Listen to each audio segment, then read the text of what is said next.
আসসালামু আলাইকুম। হ্যালো সবাইকে, কেমন আছেন আপনারা সবাই? আশা করছি সবাই অনেক বেশি ভালো আছেন। আলহামদুলিল্লাহ আমিও অনেক ভালো আছি। আমার নতুন আরেকটি ভিডিওতে সবাইকে ওয়েলকাম করছি। আজকে আমি আপনাদের সাথে শেয়ার করব মশলা দিয়ে বাটা মাছ বা ছোট মাছ ভাজার রেসিপি। খুবই সুস্বাদু এই রেসিপিটি আপনারা চাইলে ট্রাই করে দেখতে পারেন। আশা করছি আমার আজকের ভিডিওটি আপনাদের ভালো লাগবে এবং উপকারে আসবে। বাটা মাছ ভাজার জন্য আমি প্রথমে মশলাটা রেডি করে নিচ্ছি। এখানে আমি হলুদের গুঁড়া, মরিচের গুঁড়া, ধনিয়ার গুঁড়া, জিরার গুঁড়া, লবণ, আদা রসুনের পেস্ট, তেল আর সামান্য একটুখানি পানি দিয়ে মশলাটাকে প্রথমে মিক্স করে নিব।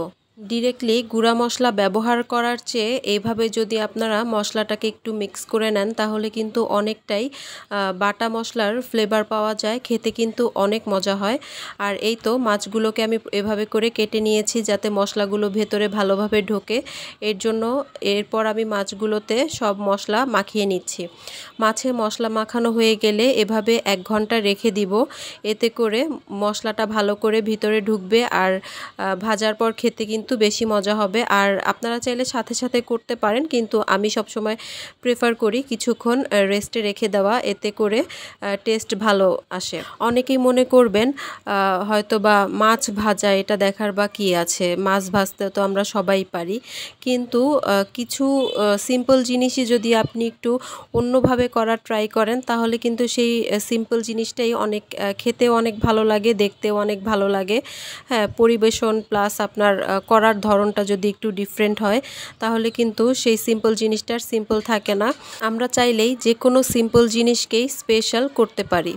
এই তো কথা বলতে বলতে আমার মাছগুলোতে মশলা মাখানো হয়ে গিয়েছে। এখন রেস্টে রেখে দিয়েছিলাম, এখন আমি মাছগুলোকে ভাজবো। তো আমি প্রথমেই প্যানের মধ্যে তেল দিয়ে দিলাম। এখন আমি তেলটা গরম হয়ে যাওয়ার পর মাছগুলোকে দিয়ে দিচ্ছি।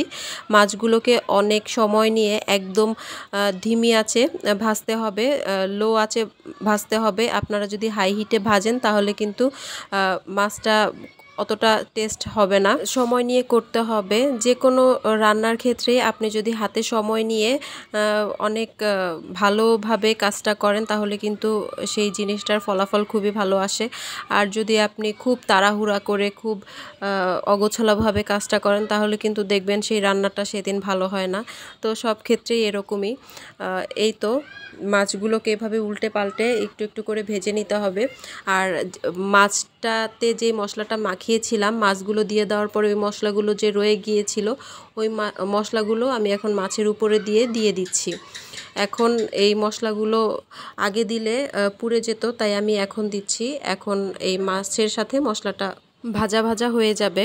এই ধরনের আরও নিত্য নতুন ইউনিক অ্যান্ড ইজি রেসিপি পেতে আমার চ্যানেলটিকে সাবস্ক্রাইব করতে ভুলবেন না।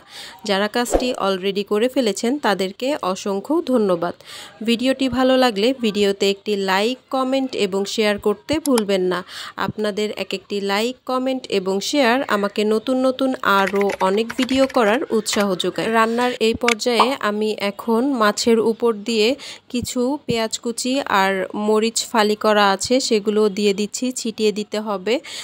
তারপরে এটাও কিন্তু মাছের সঙ্গে সঙ্গে ভাজা হয়ে যাবে। আমার মাছ ভাজাটা কিন্তু অলরেডি হয়ে গিয়েছে, আমি এখন সার্ভ করে নিব। এই সেম রেসিপিতে আপনারা যে কোনো ছোট মাছ এভাবে ভেজে নিতে পারেন, খেতে কিন্তু খুবই টেস্টি হয়। আশা করছি আপনারা একবার হলেও ট্রাই করে দেখবেন আর আমাকে কমেন্ট করে জানাবেন কেমন হলো। আমার আজকের ভিডিওটি এই পর্যন্তই। সবাই ভালো থাকবেন, সুস্থ থাকবেন। আল্লাহ হাফেজ। Thanks for watching.